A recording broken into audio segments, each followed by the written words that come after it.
Hey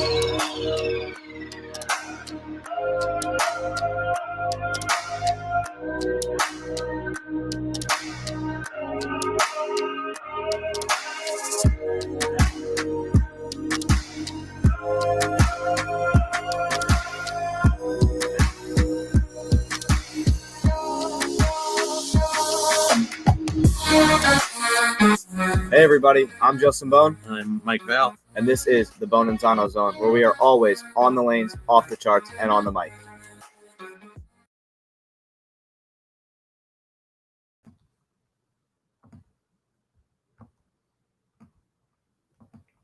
Hello everybody, and welcome back to another episode of the Bohn N Zano Zone podcast presented by BuddiesProShop.com. Mike, it's good to be back. It is good to be back, pal. How you doing? I'm doing all right. It was a long 12-hour car ride on the way home today. Yeah. I didn't think you were going to be here tonight.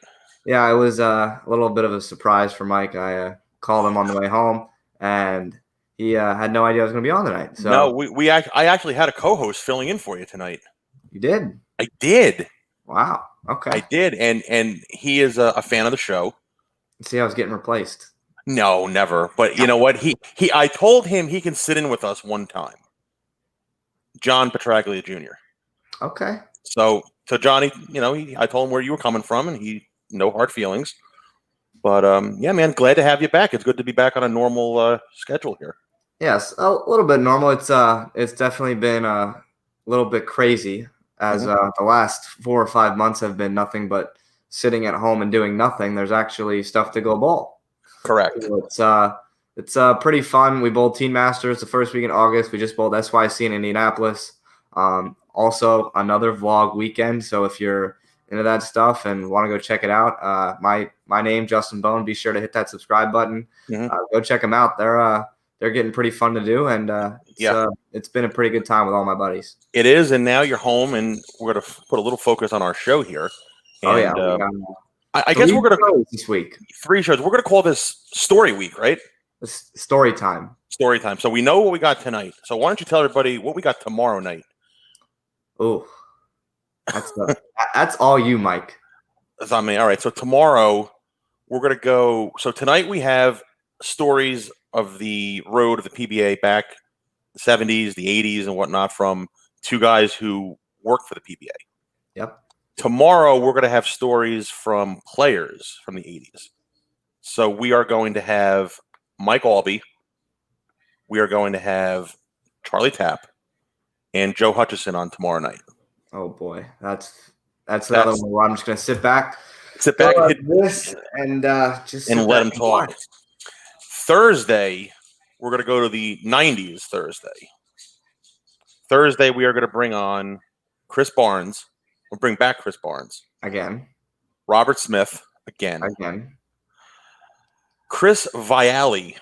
A new one. Chris Vialli. And we are going to bring back Tim Mack. Oh. Yeah, so again, we're just going to hit the mute button on Thursday and let these guys have at it. So that's what we got on the schedule for this week. Oh, yeah. And why don't you pump Dad's tournament really quick, and then we'll bring the guests on, and we'll get it going. For those of you who have been following for a little bit and know anything about the Parker Bohn the Third Junior Scholarship Tournament, this year it is September 2nd to the 7th. What has primarily been known as Labor Day weekend is now going to be Labor Day weekend extended, because we have squads Wednesday, Thursday, the doubles on Friday, qualifying squads Saturday, Sunday, and finals Sunday and Monday.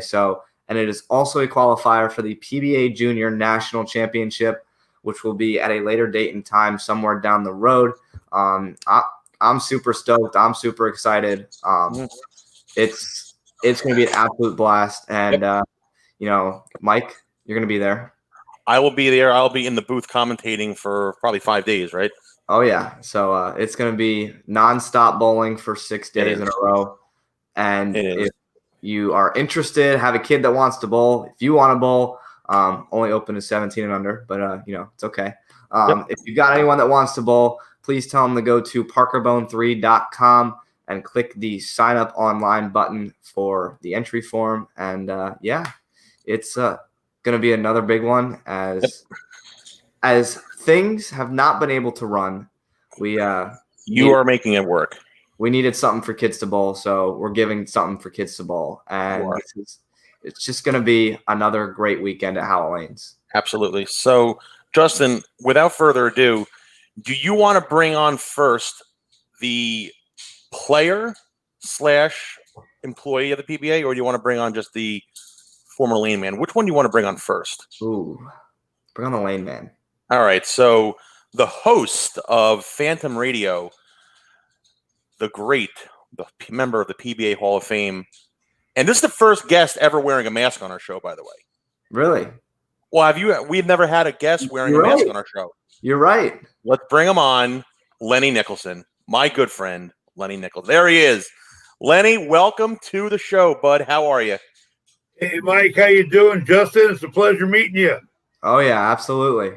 All right. So then, Justin, his esteemed colleague, residing down in Florida, a member of the PBA Hall of Fame, a former Rookie of the Year on tour. He has a couple Eagles as well. The great Larry Lichstein. Litchy, how are you, my friend? Nice to see you. I'm doing great. It's great to be with you guys. Thank you very much for having me. Justin, I mean, this is going to be great. These two guys will tell us. I don't know how far my words are going and what I can talk. Oh, there's Lenny. Yeah, Lenny is there. Justin, these guys, they lived and breathed the tour. I mean, I just want to pick their brain, and I want to hear good stuff tonight. But we do have a couple questions for them. Okay, so this is going to be probably an hour of what I'm going to call sit on mute and just listen. and yeah, I mean, we love hearing the good stuff. Oh, yeah. And who better? I mean, these guys lived this stuff for years. So when you want to get into the nuts and bolts of what the tour was and whatnot, these are the two guys that did it. So, Justin, fire away. You're going to start us off tonight. So the first one we got is for Litchy. Larry, how did you come up with the idea of the PBA truck? Why did you? When did you? Where did you? How did it all come about? Well, that's a very good question, Justin. I've only been asked that, 5,000 times. I was sitting in a locker room in New Orleans. I had just got done bowling terrible in qualifying, and the 4 previous weeks I had made the finals. And then Miami bowled terrible. New Orleans bowled terrible. I was very frustrated. And I heard the job was available for player services, and I put my name in, and it's on a Thursday afternoon, and Harry Golden tried to talk me out of it. I wouldn't do it. I said, I want to go to work. I'm broke. I'm struggling. I can't bowl under this pressure of feeding a family. So he said, well, I'll see you in Denver Monday morning. I'll let you know. And we drove, me and Bill Spiger and Pico Chur drove from New Orleans to Denver in my RV. And Monday morning, he told me I had the job. I bowled the next 2 weeks, Denver and Milwaukee, didn't bowl well, took Toledo off, bowled the Tournament of Champions, my last tournament as a touring pro, finished 8th, missed TV by less than 100 pins. Earl Anthony won the event. He beat Johnny Petraglia. And that June 1st of 1974, I became player service director out at the Wonder Bowl in Downey, California. And I worked all summer. It was a very tough summer for me. I had some personal problems, an unexpected death in the family. And it was a tough summer for me and my wife. We got through it. At the end of the summer tour, a friend of mine from Grafton, Massachusetts, Keith LeBlanc, told me he had a drill press for sale. And I bought it. Brought it out that fall. And I told Davis and Petraglia I could help them. And I started drilling balls for them in the last 4 tournaments of the fall. Neither one of them finished lower than third. That winter, I brought the press out again. And in week 5, Jay Robinson led with a ball. I drilled him and told the nation that I was the reason he led the tournament. I changed his grip, drilled him a ball. He led New Orleans. Incidentally, New Orleans, where I wanted to quit a year earlier. And by the end of the winter, everybody had told me, go out and buy a bus, Litch. You'll make a lot of money.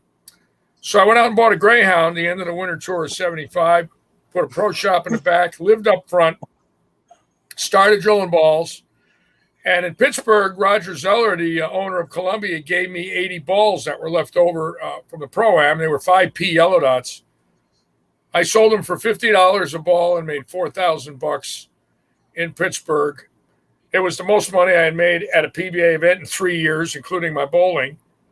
Wow. And by the fall, Brunswick got on the truck, AMF got on the truck, Ebonite got on. I was drilling 100 balls a week.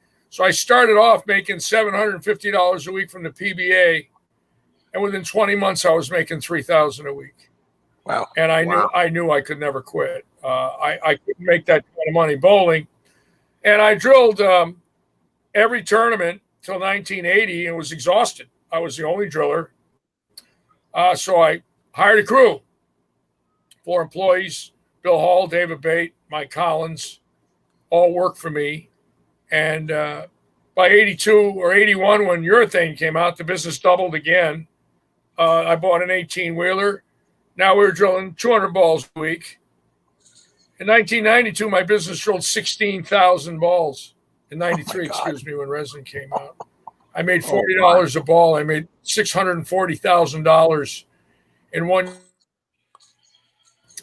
1993, and spent every single dime of it, just for the record. Nice. I lived like a rock. I had the most wonderful life of traveling and being player service director, and of course, many of those years with Lenny. But the sport of bowling has given me everything. I did not expect to do that in my life. I wanted to be a pro bowler, but I was a good ball driller. I loved the sport. I could fit people. I could drill for people. They had a lot of confidence in me. I had bowled a lot of them for 5 years. So when I became player service director, started drilling their equipment, they weren't worried about me. I was one of them. I was a champion. I was a good bowler. I finished in the top 10 in every major. I had a great record. I had 6 title matches. I was 1-5. That wasn't too good. But and I still have a great career. I've told Lenny this many times, and I mean it. Without the sport of bowling, I have no life. So to be with you young men, Len, and telling things about my life is wonderful. Excuse me. It's wonderful. That's a great story, Justin. Yeah, that's that was a good one. So now, Len. Well, at one time I had 100 guys giving me 2.5% of their winnings. They were called 2.5%ers. So at the end of every tour, like if Davis made $100,000, he'd owe me $2,500. If Holman made $80,000, he'd owe me $2,000. They were 2.5%ers. The PBA frowned on that by 78 because one of my best friends became the lane man, Tommy Zader, and the PBA was afraid that if my 2.5%ers were winning, they'd all say the lane man was the reason, and they felt it was not the right thing to do. So I had to give up the percentage, and everybody was strictly billed from that time on. There was no gratuities. There was no deals. There was no contracts of repping players and helping players. I was actually the first ball rep. I repped every company. I repped them all. That's awesome. So now let's go to Len, Justin, shall we? Go right ahead. So Lenny, he just plugged you. He made you look like you can walk on water here. So how did you get involved with it? Were you into the game of bowling? Were you a bowler by trade, or how did you get involved with the whole lane side of it? Well, first of all, it's a pleasure to be here with you guys. And as you know, I love Lichstein. Litchie and I went way back, but we both tell some pretty good stories. But he mentioned the bus. You ought to have the bus on someday. You ought to hear the stories that come out of the bus. Yeah, there were some classics in there. I rode with them from town to town once in a while, and I, I'm kind of crazy, but he embarrassed me in that truck sometimes. It was a lot of fun, but let's see. Basically, I grew up with Billy Hardwick, and he became Bow of the Year in '63, and then I got a divorce, and he moved back to Louisville. And he says, why don't you come back to Louisville? He says, I'll get you a job at a bowling alley. And so I did. And the guys would all come to Billy's house in between tournament stops. And we'd play cards. We have a barbecue. We have a really good time. I met all the guys, and I loved all the guys. And I was always involved in sports. And I thought this was really a great life, man, with all these athletes. But at the end of the night, after they had all the beer and everything, because Billy made that Miller Highlights commercial, and he had beer for a year, so he had a garage full of beer. And after all day in the barbecue out in Louisville, everybody's a little bit drunk, and they started complaining about each other. Hey, you lefties suck, if they didn't block the lanes, you'd never get a check. And the lefties would say, yeah, if they didn't block them for you, you'd never cash. And here were the best of friends getting in arguments, almost fights. And so I had to break up a couple of them. And I'm wondering myself, what the heck? What are these guys arguing about? They're best of friends. Sam Baca, who bowled on the tour, he says, well, it's about lane conditions. Well, I had no idea about lane conditions. So the following year, 1970, he had moved away from Louisville. And I was stuck down there living with his wife. I said, I don't want to be here. He says, well, come out on the tour. I said, what do I do? He says, just come out here and be a gopher. And, take the guys to the dry cleaners and buy them, McDonald's, pick them up at the airport and just run errands. And you can sleep on the floor and they'll all give you $25 a week. And I thought that was great. So while I was out on the road, the lefty-righty controversy really raised its ugly head.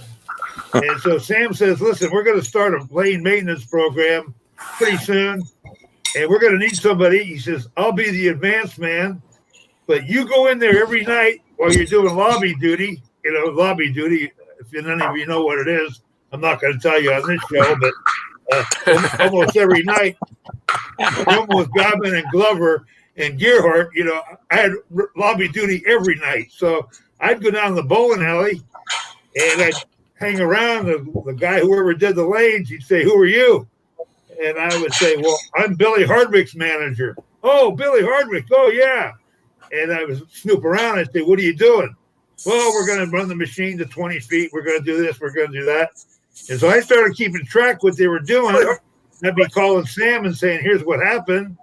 And we started developing a case history file on what worked and what didn't. And they had 4 or 5 different types of lane machines back in those days. They had the B90, the Century 300, Century 100, they had the Lucky Lane King. They had all kind of machines. They all did something different. And so Sam says, this is all valuable. When we start taking over, we'll have this case history. We won't use this because that tournament had 12 lefties out of 16. And this one, the no lefties made it, so we won't use that procedure. So we had one going in. We had an idea what to do. And then they had the tournament in San Jose in 71. 71 was a really good year for the lefties, especially that winter tour. I think Johnny made 9 shows or 13 out of 13 tournaments. And that was the crowning blow because Lichstein won a tournament and they said, we can't have that. We gotta have a lane maintenance program. and that's when I started working on the tour in the summer of 71. And the ironic thing was our very first tournament was in Anaheim at Brunswick Wonder Bowl. And Brunswick says, well, nobody's going to touch our lanes. We know how to do lanes. We're not having these young guys from the PBA come in and touch our lanes. And so we says, okay, the PBA says, go ahead, you do them. Well, it turned out that it was all left-handed and an amateur lefty won. And they says, okay, that's it. You guys do them from now on. But it became funny after that. in some areas. It was a very serious job. We took it very serious, and we were like umpires. The only difference was, an umpire, they get to see the play before they make the call. We would have to go in at 4 a.m. and put the lane condition down before they bowled. That was very, very difficult. And the other thing that made it really tough was there was no money to pay the lane guys, so they enacted a $5 lane maintenance fee. And there was 160 guys in the field back then, so $5, that was $800. That wasn't enough to take care of 2 guys traveling, motels, hotels, rental cars, and all that. But that $5, everybody thought they had a shot. And, I paid my $5. Where's my shot? Well, if you're no good, I don't care how much you pay, So that was a bone of contention. Guys that come up and say, where's my shot? I said, well, it's back home in Ling where you belong, So, and Larry would help me out when he came aboard because, and I'm just going to jump to this. There'll be a lot more about it, but we started checking balls together in the locker room, and he made it so much fun. He tells stories. I remember the story, but he remembers the day and the date. This guy's memory is unbelievable, and we had so much fun in the locker room that we'd have to write a book on that someday. I think we lost Litchie, didn't we? He popped out? Yeah, I don't know what to do. He popped out. So Mike's gone. Mike's gone. Oh, Justin, you're frozen. I don't know if you can hear me. We can hear you. But yeah, I hear Litchie. I don't know what's happening. And see if I can get a little closer to the router. There he is. There's Litchie. Maybe I can get lucky here. So Justin, I want to have a follow-up if I may. Go ahead. So Lenny, you basically held the fate of these guys in your hands, basically. I mean, what was the hardest part? I mean, you had to hear a lot of backlash. My shot wasn't there, and I had it this week, and you made it for the X, Y, Z, or whatever. I mean, what was the hardest part of running the lanes week in and week out with these guys? I grew up in sports. I played baseball, football, basketball, and I followed. Like I got the Giants mask on now, and the Niners hat. I grew up in the Bay Area. I loved sports, and when Billy Hardwick became great, I started really following pro bowlers. I'm going to take a little ride. Litch is back on his bus, Justin. I don't know if I can or not, but anything's better than what's going on because I have no idea what's happening. Lenny, you blocked the left out on him. Yeah, so I didn't do it, Bart. I didn't do it. I promise. It might help. I don't know. No, I think we're good there, Justin. What do you think? Yeah, we're getting somewhere. But like Lenny, if there was an event that you ran him for, I mean, a guy makes a show, he finishes second and whatnot. I mean, did you hear a lot of crap from these guys? If they were different one day to the next or whatnot? Yeah, well, they were different every day. There's no way that when you have a different amount of guys bowling like we did, the tournament would start out with a tournament, a pro-am and a practice session. Well, that day, there'd be about 90 lines per alley bed. The next day, when the tournament would start, there'd be 48 lines per alley bed. The next day, they'd cut the field, and it'd be 16 lines per alley bed. And then you had a TV show. There's about 10 lines per alley bed. So if you put the same amount of oil down on the lane every day, and there were different amounts of lineage, it stands to reason they'd be different. And the funniest thing is that, if you bowled on A squad, you bowled the first day, and you bowled 12 games. Well, a lot of guys would just, hang around for the first 6 games. And then that night, the shot would be inside the 4th arrow, and a lot of them would come on strong. Well, the next day, they'd bowl the late squad. Well, they would start playing where they were playing yesterday, where they got them all. And they'd say, how come they're different? So, well, because yesterday there was no lineage in front of you. Today there was lineage in front of you. And we would try to pass that along to them and give them the knowledge and too many times they just shake their head. They didn't get it. You know, the funny thing was the great players all understood it. And they may not have liked it because they're all great players. They all have an ego. They hated to get beat by somebody else, no matter what the situation was. But, you know, the one thing that stood about the same week in and week out was the day. I can't hear you. And I. You guys hear me? Yeah, we can hear you, Lenny. Should I keep going or what? Yeah, keep going. Yeah, keep going. Litchy's driving, it looks like, right? That figures. Litchy's got to be different, you know. Jeez, well, can you got me now? How you guys hear me? We can hear him. Yeah, that's a little better. Just pull over and park. I got in my car and went. Well, what do you want me to do? I don't have a shot. I had to move. Oh, man. I knew as soon as you moved, you're in trouble. Jesus, God almighty. But anyway. Just remember, Bill Allen didn't move the year. Bill Allen didn't move the year of 1968. Remember that. I knew I couldn't get a word in with this guy. He's the best, I'll tell you. He's talking about Bill Allen. You know, oh, man. That was 1965. Anyway. Bill Allen didn't move his ivory in 68.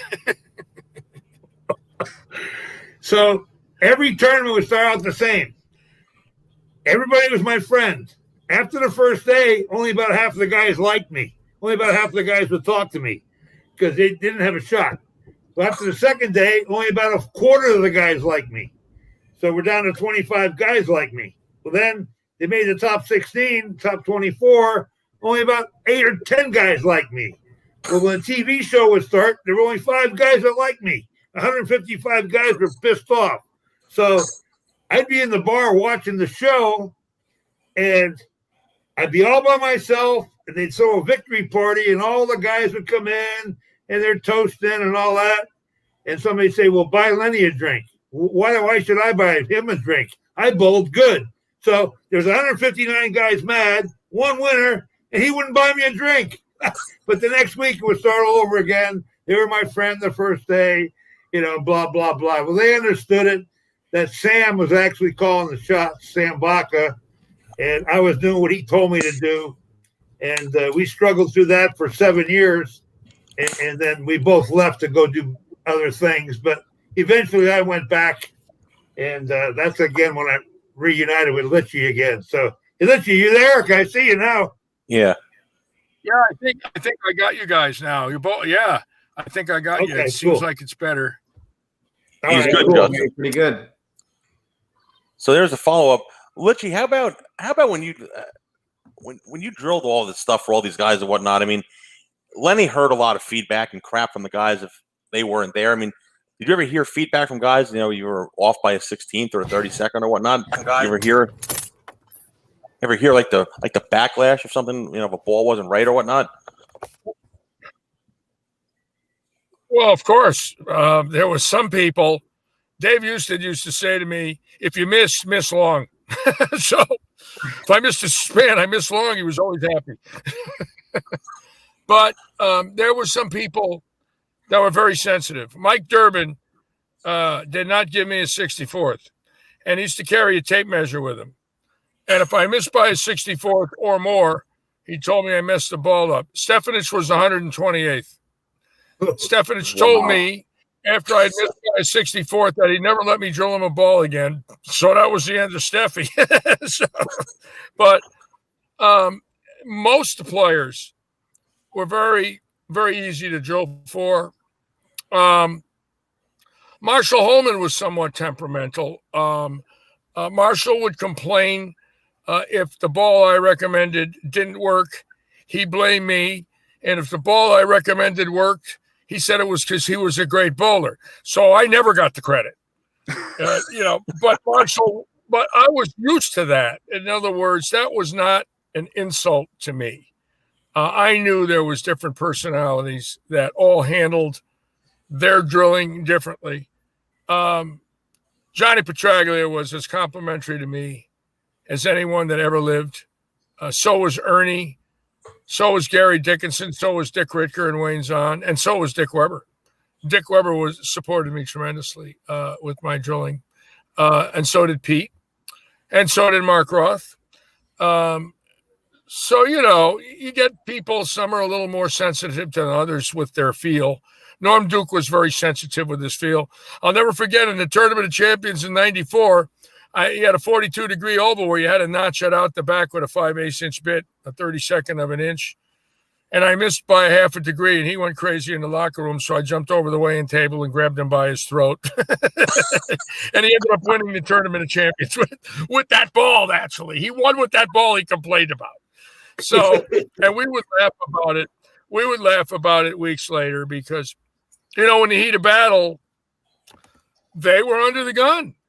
Lenny will tell you their personalities were different on the lanes and at 10, 15 minutes at the end of a block. And then after that, everybody really would simmer down and we would be a family. And I mean a wonderful, wonderful family of friends. But in the heat of battle, they're bowling to feed their families and secure their dreams. And, if it wasn't the lanes, it was me. If it wasn't me and the Lenny, it was the humidity or the approaches or somebody coughed in the back or a beer bottle dropped or whatever.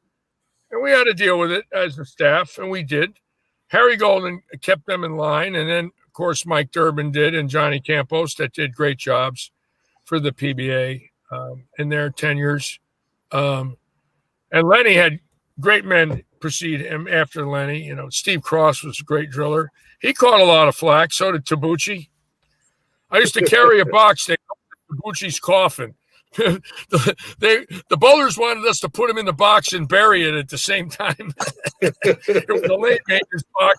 They wanted us to put the lane man in it. He was a little Chinese guy. He was about 5'2". They wanted us to stuff him in the box and get rid of him on the road somewhere in a rest area. So that's for sure. One thing I wanted to finish complete. One of the things I was going to mention about how did I put up with it? Well, after I was on the road for a while, and then I left, I went back to run a bowling center. And when I went back, everybody thought I was a genius, help me with my game, do this, do that. So I became a coach, which everybody does. They become a coach. And I would get a bunch of young guys up to about 200, but that's about as far as they would get. They weren't good enough to go on the road. And so the next time I went back on the road, I'd go to all the great players and I'd say, what's the key to your success? And I'd talk to Earl, and I'd talk to Hardwick, and I'd talk to Wayne Webb, and I'd talk to Dick Weber. And it all came down to one thing, one common denominator, the mental game. All the great players all had a great mental game. So I figured that I had to have a great mental game. So I had to put up with all that stuff, realizing that, just like Larry just said, next week everything's going to go back to normal. And that's really what happened. And there's only one time I got really upset. I tried to run a guy down in the locker room because he was moaning and groaning so much. And it was a guy named Don McCune, who the year before he had the soaker. He was the bowler of the year. And then the next year they let it go and everybody had a soaker. And he went back down to the pack and he was complaining every week.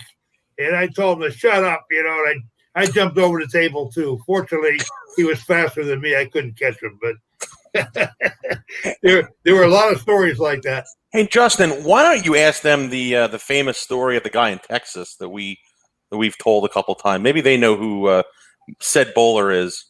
Okay, so my dad's told this story before. I believe the center was Forum Bowl or Forum Lanes down in Dallas area. And some guy was getting ready to bowl a squad. And before all the squads came in, you had to pay your entry fee before you started to bowl the first round. Well, the tournament director named off this person, this person, this person. And I'm just going to use Joe Smith as an example. Joe Smith, I need to see you after roll call. Okay. Joe comes over. You need to pay your entry fee. Oh, well, my money's back at the hotel. Can I get you after the squad? No, you got to pay now. Okay, I'll go get it before we bowl. Comes back, pays his entry fee, singles and fives. He doesn't think anything of it. Game 3 or 4, got a couple of police officers watching Joe Smith, said bowler. And tournament director comes down after some commotion comes about, and tournament director says, "Well, what's going on here?" "Oh, we got to take Joe Smith down to the station, question him about something." And he's like, "Why? What did he do?" "Well, he robbed the local convenience store." "Well, how do you know it was him?" "Well, it said Joe Smith on his name shirt when he robbed the convenience store." That's a true story. He robbed a store with his bowler shirt on with his name on the back. They knew the Pro Bowlers Tour was in town, so they went right over to the bowling center, and there he was. But I don't remember who he was. I don't remember his name. I know the story, but that is a true story. Yeah, nobody ever able to figure out who the bowler is. I don't even think your father knows who the guy is, right? Wearing a toupee. That was me. I was wearing a toupee, and I needed a little money, so I went in there and I posed as a bowler. So, I've heard that story before, but I didn't know who the guy was either. But I've got a funny story similar to that. I was doing the lanes for a high roller tournament. Actually, it was a triple regional down in Las Vegas. And there were PCC bowlers, which were like local amateur bowlers that weren't PBA members. There were PBA members. There was PCB members. And then there was the guests. There's 4 different kinds of bowlers.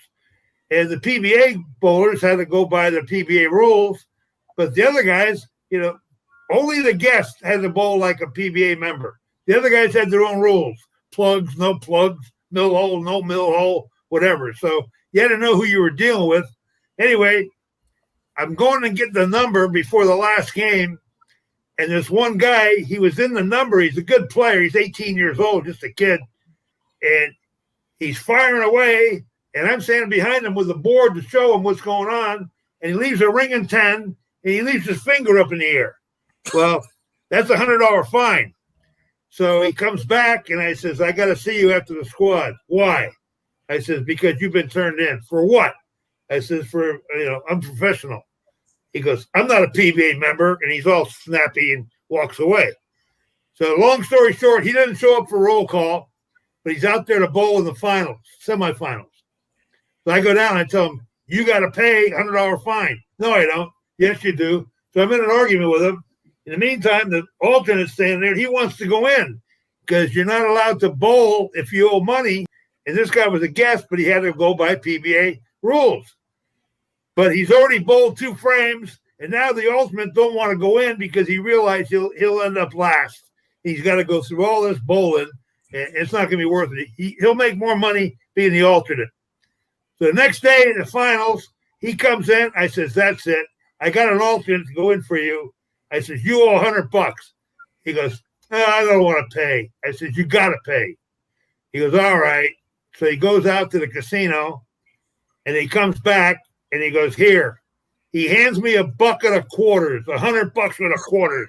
What a wise guy, man. And you know what? I've loved this guy ever since.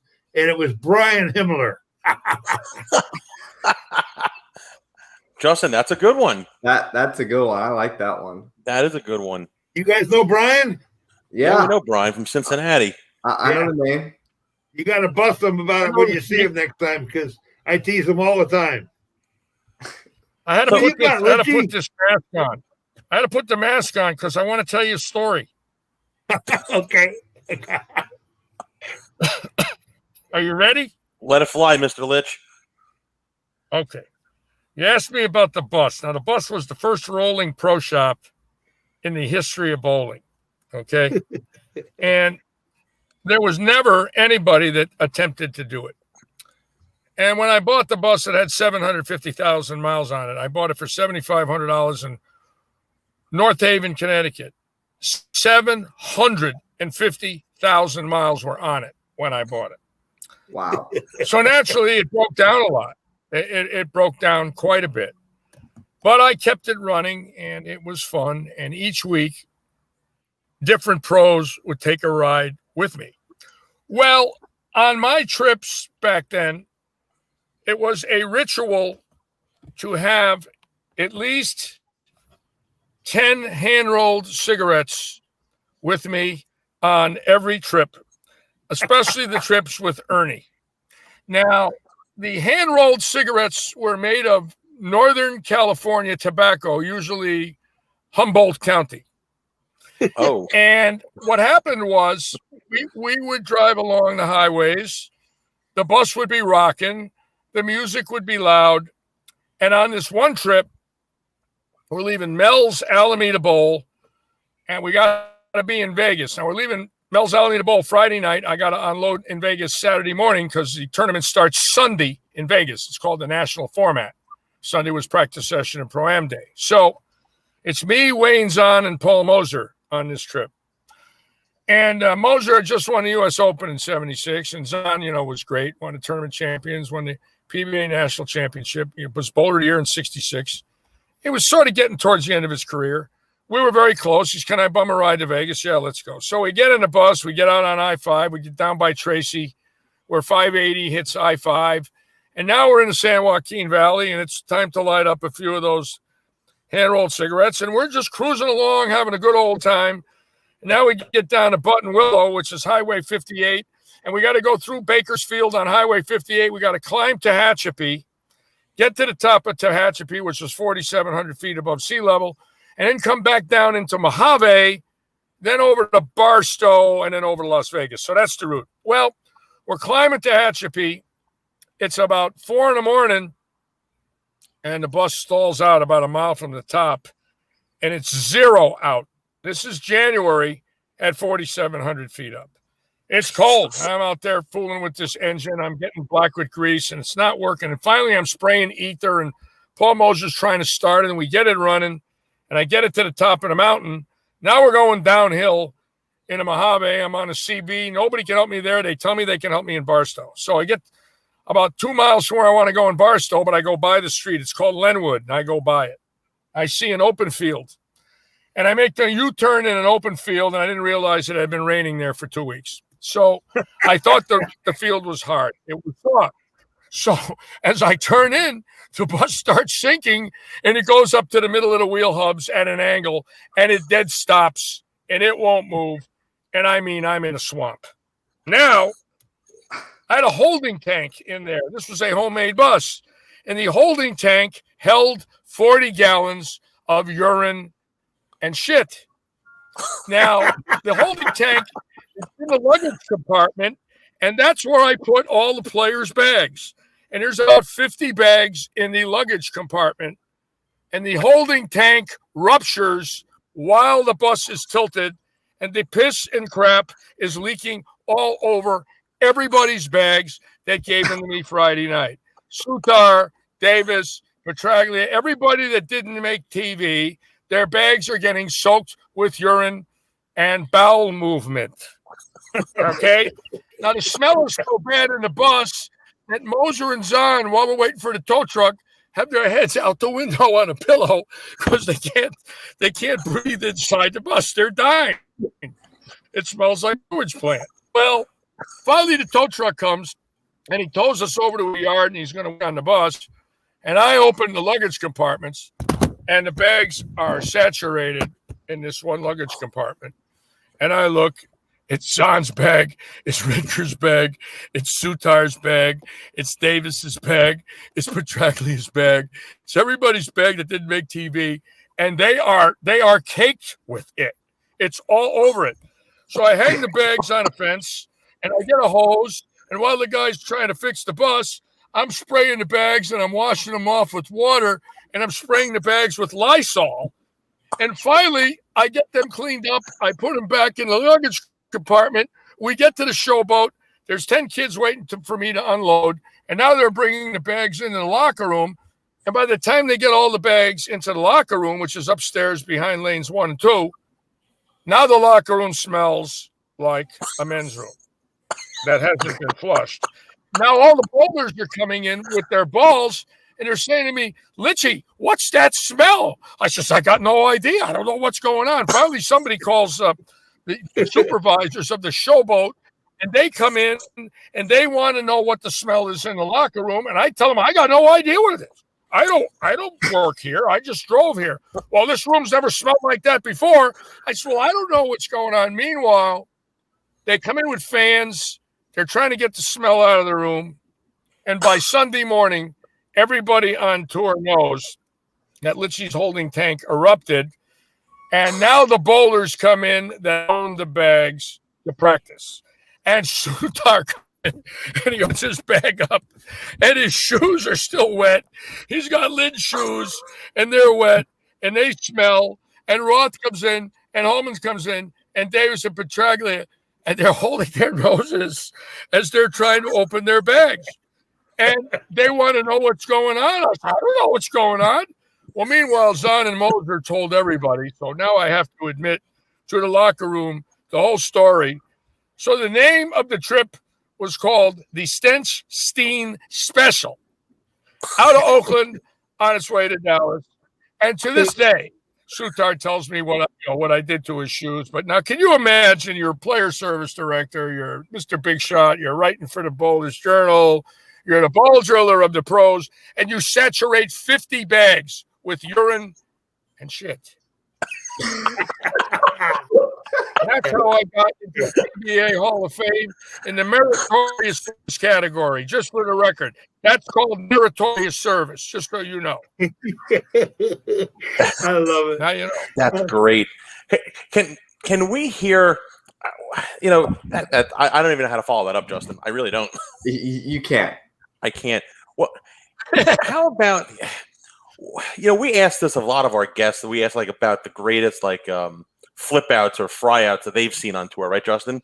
Yeah. Who back then was known for a good flip out? If they bowled bad, who was the one you didn't want to be around, or got a good scenario of one guy that you both have seen over the years? Wow, they there was many. Holman would go. There was many. Go ahead, Len. Go ahead. No, you go ahead, then I'll go ahead. I was just going to say that, they all had a flip out room in their head for stuff like that, but there was a pretty stiff fine in the PBA. First offense was $100, second offense $200, and third offense was $300, but you'd get suspended. Well, one of the favorite ones I remembered was Ed Bourdet. Ed Bourdet would get a fine every week. And they finally, when the field started getting full, they started to make the fines pretty stiff. And then he got suspended. So one time he was gone for 6 months. And he had a friend, and you guys probably remember this guy. His name was Joe Tusa. And Joe Tusa was a roommate of Ed Bourdet. And the two of them were beauties, man, because they were both wackos. But anyway, yeah.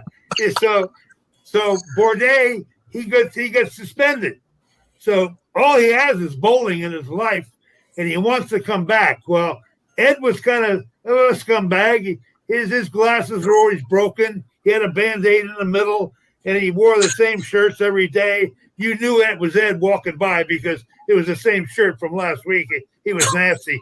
His shoes were never polished, and he never shake hands with anybody. His hair was always messed up. He smelled like Litchy's bus. Oh, worse. He was worse than Litchy's bus. So anyway, he gets kicked out. Well, he starts petitioning the PBA. I got to come back, please. I got to come back because that's my only way of making a life. They says, well, you need some help from psychologists. So now Tusa is passing on information that Ed's going to his hypnotist and he's getting his hair cut. He's taking a shower once a week. He's got new clothes, the whole 9 yards. So he petitions to come back. So he comes to the tournament committee meeting, and he's all clean. He's got new glasses, haircut. He smells good. He's shaking hands with everybody. He's apologetic. And so they're all shaking their head. Harry Golden goes, well, okay, next week we'll cut your fine short. You can come back next week. Ed comes back the next week. Well, they put him on 1 and 2 because they're afraid what he might do because he's been nuts. And he walks down the first day. I'll never forget. I was there. And we had Wayne Cody and Jerry Levine were the press guys, and Harry Golden and myself, we go down to watch and see what's going on. Ed goes down. He puts his ball in the ball return. He shakes hands with the other 3 guys. he goes to the pair next to him on 3 and 4. Hi, I'm Ed Bourdain, and blah, blah, blah. Good luck. He's never said good luck to anybody. And we're all looking at each other like, wow, this is awesome. So practice balls, blah, blah, blah. Everything works out perfect. And now it's time to start the tournament. So the other guy's up first. He comes back. He greets him on the approach, shakes his hand.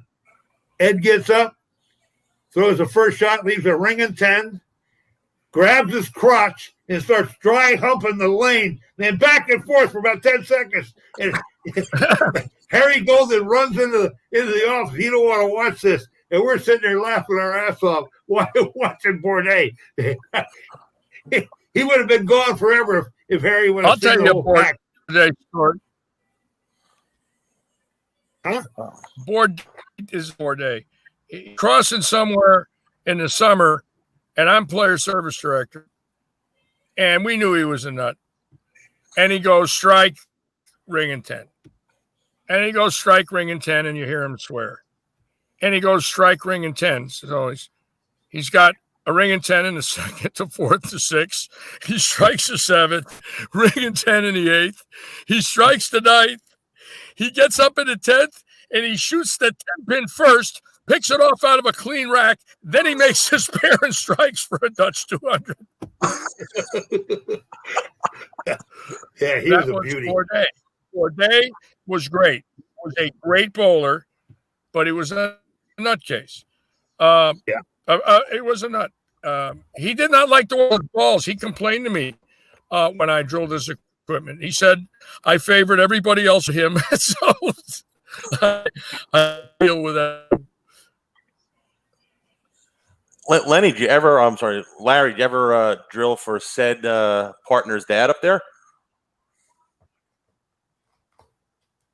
I don't know if you can hear us, Justin. Can you hear us? Oh, Parker? Yeah. Yeah. Did I ever drill for Parker? Oh, yes. Lots of balls from Parker. Was he, Parker, was he an easy customer? I never saw Parker. Oh, but I never saw him utter a bad word in his life. I don't think he knows how to. I never saw him swear. I never saw him get mad. I never saw him pout. I never saw him do anything but just being Parker. When he bowls, it's the same person off the lanes that you see in a restaurant. There's no difference, except, he's more intense because he wants to win. But I never saw anybody like Parker. But talking about smelling, Len, I want to talk about a friend of mine who you roomed with, who made sure that he smelled the night of any bowler in the world. And they had a reason for it. His name was Bobby Jacks. Now, Bobby Jacks had coiffed hair like John Gotti. He wore silk pants, silk shirts, and he was a hustler. And in the summer tour of 86 in Seattle, he gets a woman to sleep with him all week. And by the end of the week, he's convinced her that she should sponsor him on the fall tour.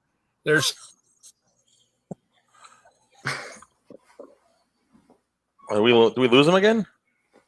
It's cutting in and out. I don't hear him. I can't hear him either.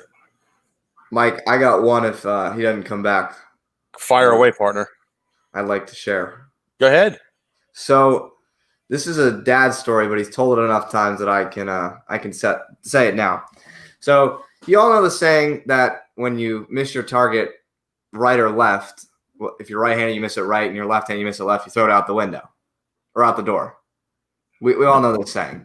Yeah. So guy on tour, bowling on 1 and 2, left-hander, and starts a game, front 7. In the 8th frame, he gets up, and the ball hangs up in his thumb. And he missed it left off of his hand, that it went over the gutter, over the cap, and on the walkway, out the door. The door swings shut, ball stays back there. Gets his ball back, makes a spare, strikes in the 9th. So he could have struck out in the 10th frame for 270 with gutter spare, throwing it out the door. Literally. That's good. I like it. Lenny, who is the, I don't want to name names here, but who is the biggest like head case back then, like the 80s and whatnot? I mean, there was some good ones. Like, you know, we've all heard some stories, but who was like the one guy like if he bowled bad, you didn't want to be near him like after the block? Like, was there one guy like you give him his personal space? You know, to tell you the truth, a lot of guys were that way, but having a good mental game, you didn't want to be around them. So I would avoid those guys because I didn't want to have them looking at me like the bull, you know, getting all mad seeing the bull. So there were a lot of guys that were potentially that way. But to tell you the truth, you know, I roomed with these guys and Godman and Glover and Gearhart basically, and then Berardi later on. But we would go in the bar and we had what we called the 5-minute rule. They could complain and bitch and moan all they wanted, but they had 5 minutes. And so, you know, usually one of the three guys would bowl good, and he would have the spoon and the glass. And the other guy or the other two guys would be bitching and moaning at me. And so they would say whatever they wanted to say. We didn't care. That was all part of the deal. And then after 5 minutes, let's say Glover was going to hold the glass. He would tap the glass, telling the guy to stop bitching. Well, he would stop bitching. Well, one time we had a whole bunch of guys around the table, and this other guy walks up, and he's been listening to this, and he was a good player. He won the U.S. Open one year. His name was Bobby Cooper. He was out of Texas. And Bobby says, yeah, and I want to ask you something too. You know, yesterday, he starts in on me. Well, Godman jumps up. He'd just been bitching at me for 5 minutes, grabs Cooper by the shoulders, lifts him up, took him over by the wall, and goes, don't bitch at my friends. He could do it, but nobody else could. You know, these guys were beauties. They were great. I got one more for him, Justin, and we're going to wrap it up here. I want to ask one of the staple questions that we always ask a guest, all right? Okay. So, Lenny, you've been around, what, 40 years on the road, probably? 40 years on the tour? Basically 800 tournaments. That's why I rounded off at. Jesus. Wow. Who was the best player you saw on tour that never went to the winner's circle? Oh, my God. Now, see, Justin, see, this is a good one to ask that's not a bowler. He's obviously seen them all. Oh, yeah. But there's one guy that one name everybody said so far. I want to see if Lenny's going to agree with them. Oh my God! You know, there was, you know, I seen them all shoot, you know, 3 or 4 258s in one block, you know, where they just never missed, and they were awesome. They just never won. You know, winning out there is tough when, you know, you guys got, like you talk about Parker and Johnny and Holman and these multiple champions. They were just unbelievably great. Just to win one, you got to be great. So boiling that down to who was the best that never won, oh, my God. You know, the only name that popped up right away was a guy named Don Moser. Don Moser is a hell of a good player. I don't think he ever won. But no, I don't know. Lixie might have a better idea about this one. I got back. I just got back. I lost the internet. So Larry, we asked. Welcome back. We asked Lenny really quick. His opinion. Who is the best guy that never won a title on tour? Oh boy. Well, up until when McCordick won, he was great. Donnie Moser threw the ball very well. Richard Wolf, out of Richmond, Virginia, left-hander. I want to tell you something. When you talk about pure, effortless power, great footwork, fantastic swing, he didn't have the killer of Parker. He didn't have the killer of Petraglia. He was a gentle and very wonderful man. I don't think, like Lenny said, it's 90% mental. I don't think he had killer in him. When you get on the approach, you got to have a killer instinct. You have to have the instinct to win, and I don't know if he had that. And that's the only thing I could come up with, because to watch him bowl, you'd have figured 10 titles in a heartbeat. Ricky Ward bowled 9 title matches. He won 6 of them. He had killer in him. I work with Ricky every day. He's still got it. Okay, he doesn't bowl like he used to because he's not a pro anymore. But When he was young, 6 out of 9, batted 667. That's called killer. I was 1 and 6. I was a killer, but I was a choker. So I did both. I wanted to win, but I figured out a way to gag. So everybody's different. Everybody said that different. one name. Hey, that's the one name that everybody said, Justin, and Richie's the one guy everybody said he was. I hate pitting that on him. I hate pitting that on him. I wish I didn't have to say that. Okay, you got to understand. I was amazed at his fluidness and his perfect book game. Ozio's game was great. Ozio was an assassin on the lanes. Parker Bohn is an assassin on the lanes. Some bowlers had killer in them. They have this instinct that was like no other. Billy Hardwick had it when he won 7 times in '69. I saw about 4 of them in my rookie year, and his eyes would glue in. He was in another world. You'd see it in his face. He didn't even see you when he was bowling. He was gifted. People used to say he threw a nothing ball. We used to laugh. A nothing ball that hit the same mark every time. He was great. And he had a killer instinct in him. This burning desire to win. Jim Godman, killer instinct on the lanes. Some were a little more docile, a little more gentle. They didn't win as much. Ernie had killer in him, didn't know how to win. Took Ernie now 10 years to win on the tour. Ernie was a touring player for 10 years before he won. Beat Burt in 1980 in Kansas City. And, later in his career, over the age of 50, he won. He won the Masters. He won the Tournament Players Championship when Pedersen left the solid 8 that he still talks about today. Every time there's a solid 8 on the telecast, Pedersen goes right back to that show. It's like the minute there's a solid 8, I go, oh, here we go. They're going to go play the Bear Brunswick again. There's Ernie. I'm the greatest. Oh, yeah. It's unbelievable. Justin, can I ask him one more since we got Litchie back? We got to give him a couple more minutes here. Go right ahead. What's the greatest thing you guys have seen on tour in all your years out there? What's the one greatest accomplishment or feat that you saw? Like the one that sticks out to me, Justin, is when Johnny shot 300. You see Litchie just running into Johnny's arms, like he basically tackled him on the approach. So that was my favorite moment. Other than winning, that was my favorite moment, and there's a lot of reasons for that. John and I had become dinner friends. We bowled 6 years together in the Classic division. He also beat me for his first televised PBA victory in the winter of '71. I led Winston-Salem, and he beat me. Then he won the last 3 tournaments of the Winter Tour, and then Eddie Elias had the big meeting, and Len got hired. But John and I, when I started drilling balls, he was one of my first customers, and he convinced Brunswick to get on my truck. And John knew Ann, and I knew Patty. And John and I became, I would say, from 85 to 96, we had dinner 300 times.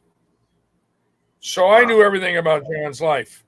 John in 94 had suffered horribly from investments that didn't work and struggling on tour badly, and was very temperamental and got very mad and was not happy. And when he did that day, he made that one game made him $125,000. Brunswick gave him 25, and he got 100 for throwing it. He made 15,000 for finishing third in the tournaments. He made 140 grand. I couldn't help myself when I ran. I wish I didn't. I don't want to be remembered for almost tackling him. I would have later on with everybody else. He walked back. Oh, look at that. Twins. Hey, what are you guys doing over here? Twins. Look at that. Justin and Mike have historical Hall of Famers here. Hello, now we got a third Hall of Famer here, especially one that knew how to win. Well, I guess so. I wanted to tell a quick about Parker not knowing he was going to be there, but this is a small story nobody knows about but me, and he probably remembers. I'm not sure, but I used to do a side job back at Farmingdale. They'd call me in, and I'd go back and recoat the lanes. So I was back there one year with a friend of mine, and I'm recoding the lanes at Farmingdale, and they had a little sister house down the road. I can't remember the name of it now, but anyway, they says, will you go over there and do those? I says, all right. So I go over there, and there's about 50 kids, maybe 60. And they're all, hanging around the desk and all that. And all of a sudden, I see Parker signing autographs for all these little kids. Remember that time, Parker? Yeah, they were all, I could talk to them eye to eye. They weren't above me. But that was just so cool. I mean, it was unannounced. There was no publicity about it that I know of. And there you showed up, in the morning, and you're signing autographs for these kids, and they were so happy, man. That was awesome. But I never seen you turn down an autograph anywhere. And I watched you for years and years, Pards. Good to see you. Well, thanks. Great to see you too. Glad to see you guys are both, looks like safe and healthy. Yeah, well, I'm out here in California. I told them earlier, it's the land of the fruits and the nuts. If you're not one, you're the other,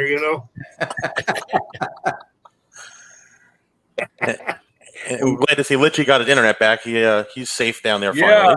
I had to drive. Anyways, may I finish my story about Jax? Go ahead. Sure. Okay. So now keep this in mind. The reason is because he wore a lot of perfume, and we were talking about Bourdain, but this is a classic story of what went on the tour. So he gets to Fresno, and he meets a lady, and he convinces her to sponsor him on the fall tour of '86 for $7,000. Now he gets to Tucson, and he does it again. So he's lined up a sponsor in Seattle, Fresno, and Tucson, all to give him $7,000. Now, nobody knows this but him and a few of his close friends. So now the fall tour starts, and I think we're in Rochester, and we're bowling at Marcel's. I believe it was Marcel's. And if it wasn't there, I don't know where it might have been, but I think it was Marcel's. And he says to me, Litchie, I'm going to make $21,000 on the fall tour. I says, this is practice session day. I says, how the hell do you know that? He says, listen to this. I got 3 sponsors. All I got to do is not cash for 7 weeks. So I says, what do you mean you got to not cash? Well, they're all going to give me $7,000. So if I don't cash, I make 21 minus expenses. I says, that's pretty good. Lo and behold, we get to Indianapolis at Woodland Bowl, and the lanes are slotted on the left. And he can't resist. He's got to bowl good. So lo and behold, he makes the finals, and he makes TV, and he finishes 3rd. And now we get to the World Open the next week, and all 3 women show up and want their money at the same time. So I'm holding his money. He had Rick Barbera cash the check on Monday, and I got the money hidden in the RV. Little do we know, a bookmaker from New Orleans is sending 2 goons up that Jax owes money to. His name is Izzy LaBrosse, and Izzy LaBrosse worked for Carlos Marcello, who was the godfather of the New Orleans Mafia. And he sends up these 2 goons that land at O'Hare, and they drive over to Brunswick Northern Bowl, and I'm in my RV, and Jax comes knocking on the door, and he's pale as a ghost. He says, Litchie, give me all the money. I says, what are you talking about, give you all the money? He says, they're outside, look out the curtain. And there's these 2 Sicilian mobsters. They're about 6'8", with brown eyes, dark complexion, wearing overcoats. He goes out, and he hands them the 8,500. They're pointing at him. They're looking down at him. He's about 5'4", they're about 6'8". So they're looking down there, yelling and screaming at him, and he hands them the 8,500, and they drive away in a cab and go back to New Orleans, and now he's got to go inside the bowling center and face his 3 sponsors for the 8,500 that the mob just took. Yeah, he ended up dying in jail. He died in jail. He had a horrible end to his life, but he wore perfume. He was the nicest smelling pro bowler in the history of professional bowling.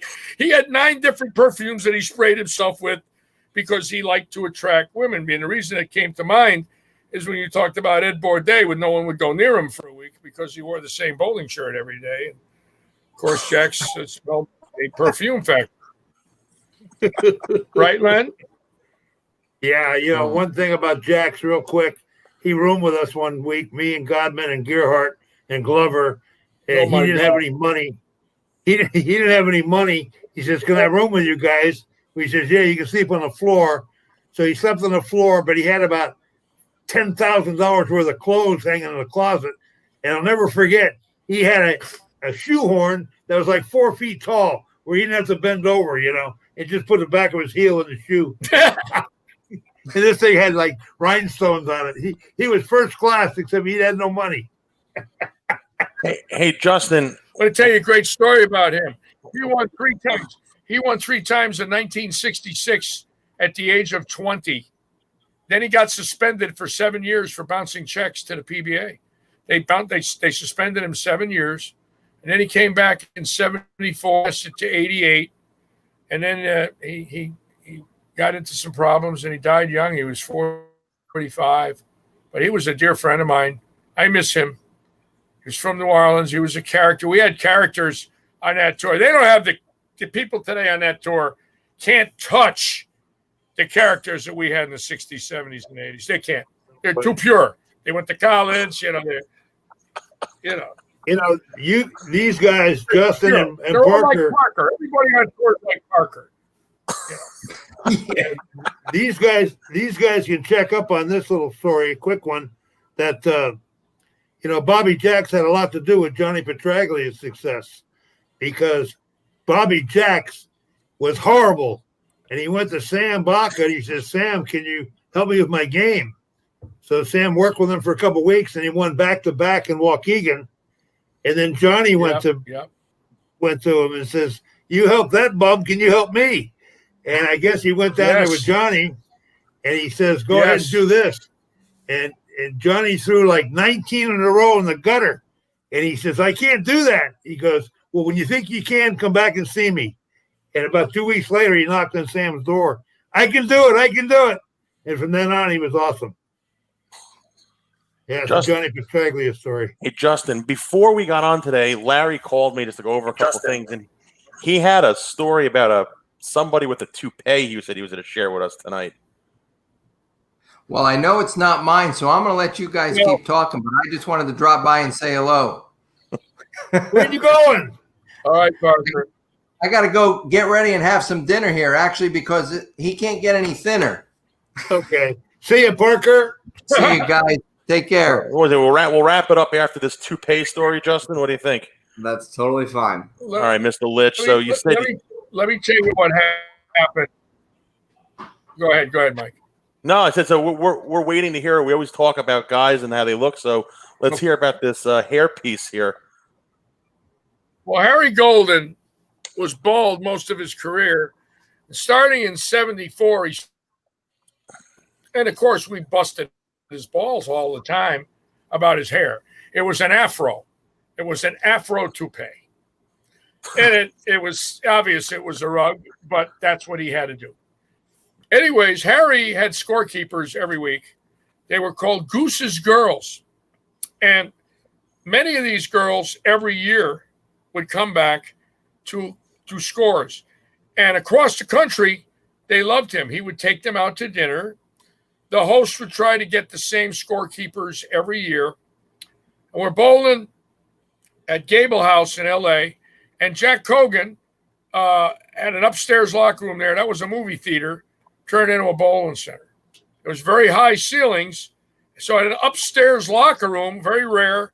But when you walked out each side of the locker room, you could see the lanes on each side. It was a split house. And he had a lady in there that he was getting friendly with who lived in Palos Verdes up on the mountain. And you could see her house. You could see Catalina Island from her house. It was a $2.5 million house 38 years ago on stilts on the side of a mountain. And she liked to drink, and I think she probably took some type of meds that he didn't know about. And she invited him over to sleep at her house one evening, and he went. And she said to him, "Why don't you get casual, Harry? Go into the guest room, take your clothes off, and wear a nice bathrobe and pajamas." And he goes into the guest room and opens the closet up, and there's a bathrobe and pajamas. And now he comes out in the living room and they're having a glass of wine and they're having a wonderful evening together. And now all of a sudden her personality changes and she starts to get mean and she starts to tell him everything wrong with the PBA. And she's harping about the telecast and harping about the pros and harping about the locker room, harping about the production and harping about the schedule and harping about everything about the PBA and the prize funds. And she's going on and on and on. And finally he says to her, I don't appreciate this. I didn't come over here to hear this. I've been on the tour 22 years. I know my job. I know the PBA is great. And I don't like the way you're talking. And she says to him, well, I don't like the way you're talking to me. And you better get in the bedroom because I'm going to let my dogs out. Right at that moment, she goes in her room and comes out with 4 Dobermans. And they're barking and frothing and growling. And she's giving them signals. And he runs into the room. But in the living room is his toupee, his wallet, his car keys. And all that's in the bedroom is the bathrobe and his pajamas and his clothes he hung in a bathroom off the living room. He locks his door and the dogs are jumping up at the door and they're growling and they're barking and she's yelling, sick him, get him, sick him, bark, bite him, kill him. And she's going on and he looks through the keyhole of the door and the dog's got his toupee and they are ripping the shit out of his toupee. Meanwhile, they're barking. He's going nuts. And this goes on for 2 hours. Now it's about 1 a.m.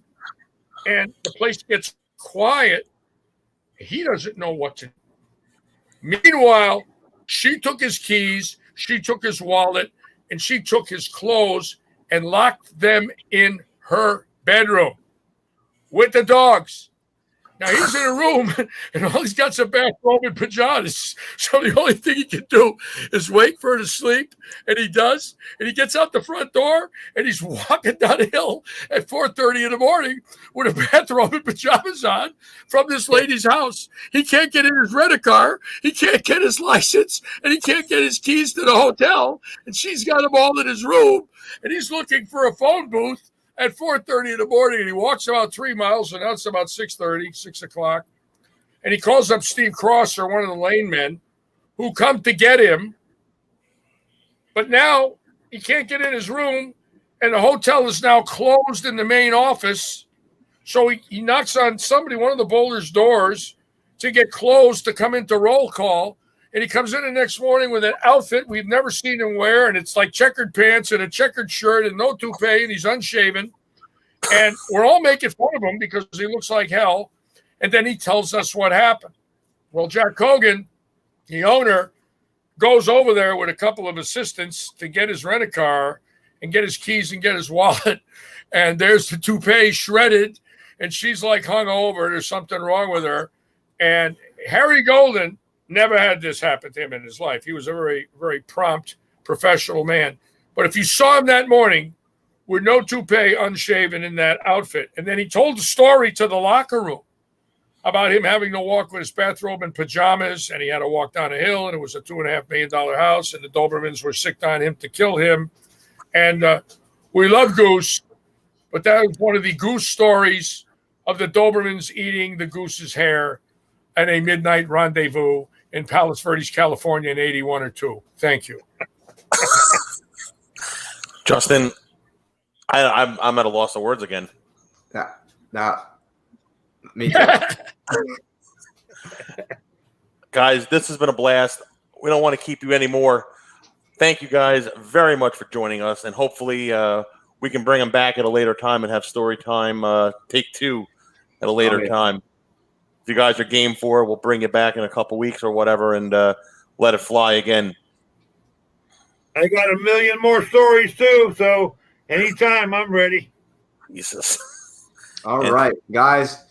Thank you so much for coming on and telling wonderful stories. It was a blast, and I laughed like the entire time. What really quick, Justin? We're having Charlie Tapp on tomorrow. What should we be in store for with Charlie Tapp tomorrow? He's hilarious. He is unbelievably funny. Fantastic sense of humor. And Joe Hutchison as well. Oh, Joe Hutchison.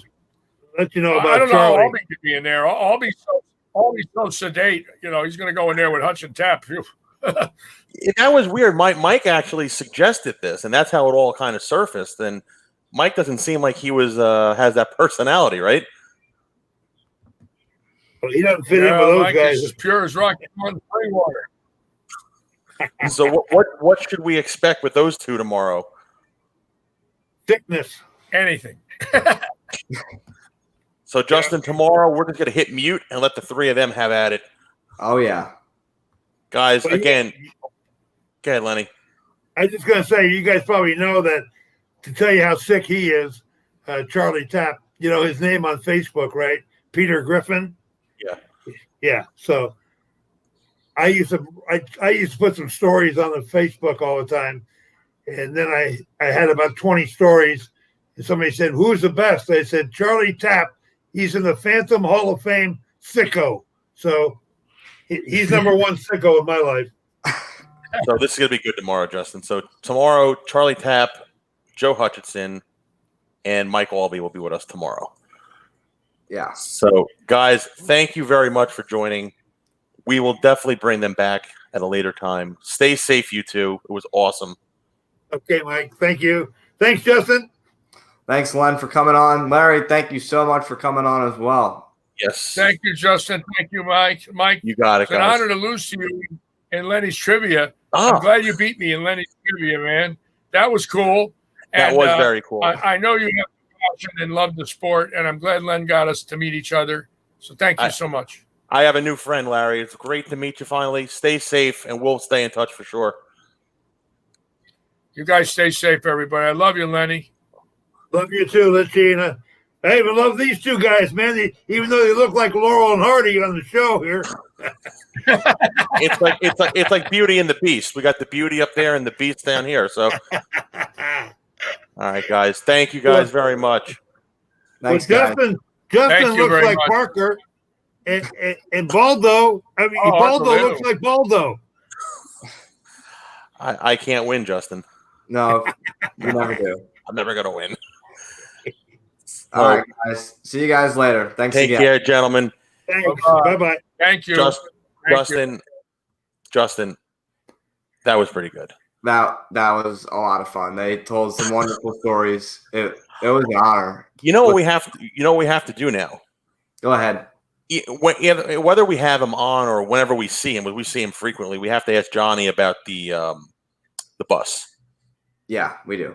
Yeah. So let's wrap it up. I know you have some stuff to do. We will be back tomorrow, 6 o'clock, with these three guys we mentioned before. Thursday, more with the other gentleman we mentioned. Yeah, and more story time following this week, Wednesday and Thursday, 6 o'clock, same place. You know where to find us. Be sure if you are interested, you got any kids wanting to bowl. If you are a kid wanting to bowl the Parker Bohn III Junior Scholarship Tournament, be sure to check it out, parkerbone3.com, September 2nd to the 7th, and it is now a qualifier for the PBA Junior National Championship. Great stuff. So now, I'm Justin Bohn, my partner Mike Val. This is the Bohn N Zano Zone, sponsored by BuddiesProShop.com. Please use coupon code ZONE5 off to save 5% off your next order on BuddiesProShop.com. We will see you guys tomorrow night.